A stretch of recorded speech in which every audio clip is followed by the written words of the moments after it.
Salut à tous les amis, nouvelle vidéo, on débriefe le match entre le Barça et l'Levante qui avait lieu ce soir à l'extérieur. Match important pour le Barça suite à la défaite de l'Atlético. On pouvait prendre un peu plus d'écart par rapport au Madrilène et surtout recoller au FC Séville même si on a un match en moins par rapport à ces deux équipes.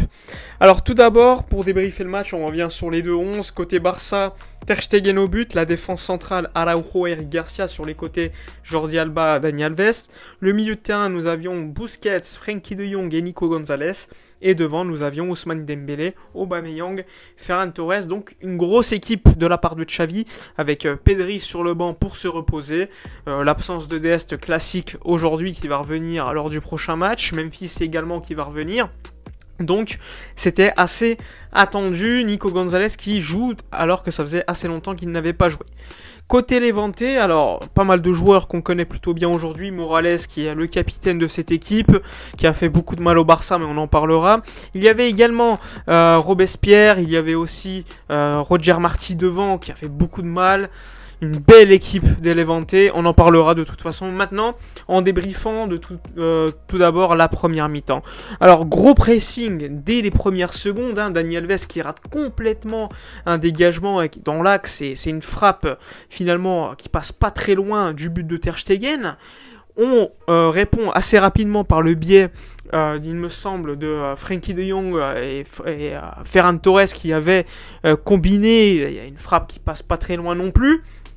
Et sinon, à partir de ce moment-là, c'est-à-dire de la 3e minute jusqu'à la 35e minute, Levante est largement au-dessus du Barça qui a beaucoup de mal pour sortir les ballons, beaucoup trop de pertes de balles.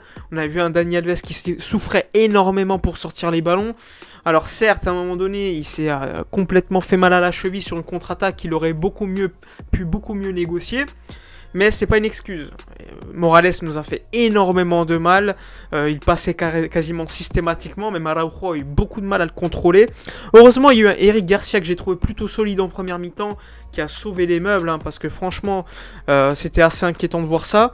On a vu à un moment donné l'action du match. C'est l'action de Morales qui dribble 2-3 joueurs, qui va face à Marc-André Ter Stegen qui fait l'arrêt mais qui ralentit seulement le ballon et il faut qu'Eric Garcia sauve le ballon ensuite par un dégagement pour écarter le danger. Et globalement ensuite ça a continué, il y a eu des frappes, on a eu un Ter Stegen qui était plutôt solide en première mi-temps. Ok, certes, à part cette action de Morales, Levante n'a pas eu de grosse occasion, mais ils étaient largement plus dangereux que nous. C'était une équipe qui à chaque fois qu'ils avaient le ballon, l'action allait au bout. C'était une frappe qui passait pas très loin, il fallait une bonne défense à un moment donné dans la roue de Eric, mais sinon on n'était pas bon. On a essayé de passer sur les côtés, notamment par Dembélé en lui disant de faire la différence tout seul. Mais c'était très compliqué, il essayait de centrer mais pas beaucoup de présence en attaque, on l'a vu, le Barça avait tellement de mal à sortir les ballons de toute façon. On a vu un Busquets perdre beaucoup de ballons alors que c'est pas quelque chose d'habituel. On a vu un Frenkie de Jong et un Nico Gonzalez qui ont beaucoup de mal également. On a vu l'attaque Aubameyang, on l'a pas vu du tout. J'ai vu un Ferran Torres un peu plus entreprenant que les deux autres attaquants, alors que Dembélé peut faire la différence sur le dribble, on l'a vu, il peut le faire mais c'était pas assez concret. Ferran Torres lui a essayé de faire 2-3 trucs intéressants, de frapper, mais c'était pas assez dangereux. Sinon on a vu les milieux de terrain qui ne se projetaient pas assez dans la surface lorsque le Barça avait le ballon pour suffisamment faire du mal à l'adversaire, notamment sur des attaques où Dembélé avait le ballon pour centrer, il n'y avait pas assez de présence en attaque pour le Barça.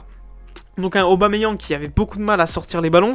L'action dangereuse côté Barça, c'est un dégagement de Ter Stegen de ses cages pour Ferran Torres qui frappe sur le gardien.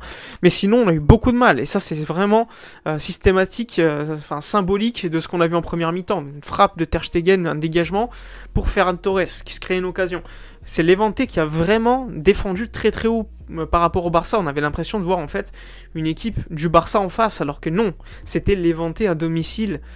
Donc ça, franchement, c'était plutôt inquiétant en première mi-temps et on peut que être triste pour cela. Mais on arrive à la mi-temps à 0-0 et franchement, c'est un miracle. On aurait pu être mené facilement, à mon avis, 2-0 avec un Morales, franchement, des grands soirs. Il a fait beaucoup de mal à notre défense. On a vu un Eric qui est pour moi l'homme du match, enfin l'homme de la première mi-temps, qui a sauvé l'équipe littéralement, parce que sans lui, je pense qu'il y aurait eu au moins 1 ou 2-0. On a vu un Ter Stegen capital par moment. Beaucoup d'énervement de la part de Xavi sur le banc, qui a été très énervé des systématiques pertes de balles au milieu de terrain et du mal à relancer de toute façon. Donc ça, franchement, point négatif pour l'équipe de Xavi en première mi-temps, malgré le 0-0 qui a tenu. Une seconde mi-temps qui a commencé sur les mêmes auspices, hein, avec une équipe de Levante qui mettait beaucoup de pressing, qui avait beaucoup le ballon, qui essayait de créer des occasions. Et on a pris, encore une fois, des pénaltys. Pénalty provoqués tout d'abord par Dani Alves. Alors franchement, il siffle le pénalty parce qu'il y a la pression du public et parce qu'il y a le bras d'Alves. Alves est donc fautif, mais franchement, le pénalty est quand même assez généreux, je trouve. Mais bon, Levante va marquer ce but sur pénalty par le biais de Morales. Tu te dis, bon, le Barça va essayer, vu qu'ils sont menés, de remonter, etc. Et allez, boum, directement juste après, second penalty sur un corner où il y a une main d'Eric Garcia. Je pense que c'est très compliqué pour lui. Enfin, il est fautif parce qu'il y a une main, mais franchement, c'est très compliqué pour lui. Le ballon va directement sur sa main. Ça fait penalty. Là, c'est logique à mon avis.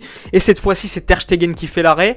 Et ça va être peut-être l'arrêt du match qui va tout changer. Parce qu'ensuite, le Barça, eh bien, Xavi va faire des changements. Xavi va faire entrer Pedri, va faire entrer Gavi. Et là, le match va littéralement tout changer. On voit un Gavi et Pedri qui apportent beaucoup au pressing, qui sont beaucoup plus hauts sur le terrain. Et assez rapidement, Gavi fait la différence. Il y a également Dembélé qui va centrer pour Aubameyang. Et une nouvelle fois, Aubameyang, qu'on n'a pas vu du match, va marquer de la tête avec une passe D, encore une fois, de Dembélé, qui est le meilleur passeur de 2022.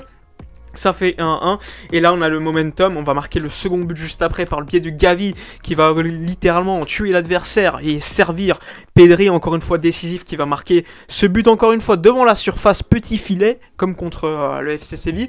2-1, le Barça est tranquille, même si Levante ne lâche pas et essaie d'attaquer.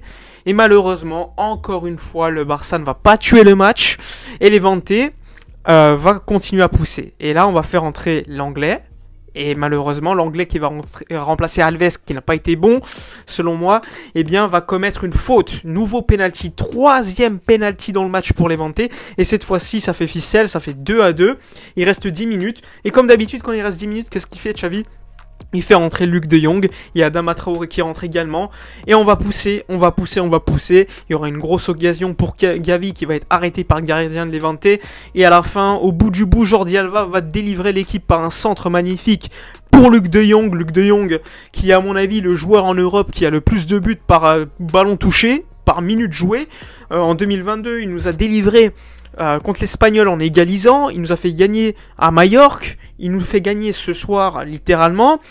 C'est quand même pas mal de fois qu'il nous sauve le match. Et là, franchement, Luc de Jong, décisif là où il faut, au moment où il faut. 3-2. Et cette fois-ci, le match va se terminer avec une nouvelle victoire du Barça qui remonte donc à la deuxième place, qui repasse à égalité au FC Séville par rapport au FC Séville, mais on a une différence de but particulière supérieure. On prend 3 points d'avance sur l'Atlético de Madrid, sachant qu'on a une différence particulière supérieure également à l'Atlético Madrid. Et en plus de cela, on a un match en retard. Donc ça, franchement, excellente opération pour le Barça qui allait chercher ce résultat au bout du bout. Donc MVP du match, je vais le donner à Luc de Jong parce qu'il marque le but victorieux, mais si je devais donner franchement le meilleur joueur, celui qui change tout pour moi, c'est Pedri, même si Gavi fait une entrée exceptionnelle aussi, on va le donner à Pedri parce que Pedri marque le deuxième but qui te permet d'être devant. Il y a aussi Ter Stegen qui fait l'arrêt capital sur le penalty, qui va faire 2-3 arrêts importants, et surtout, voilà, il y a également Eric Garcia que je voudrais nommer, qui a fait un très bon match, qui a été solide défensivement, et je sais que Levante a beaucoup attaqué. Enfin bref, très bon résultat pour le Barça, un match franchement pas très bon on va dire globalement, même si la deuxième mi-temps était mieux. On va prendre les 3 points et on va retenir que ça. Dites-moi dans les commentaires votre homme du match, votre MVP donc. Dites-moi ce que vous avez pensé de cette performance. Commentez, likez, partagez. Moi je vous dis à la prochaine et d'ici là comme d'habitude portez-vous bien.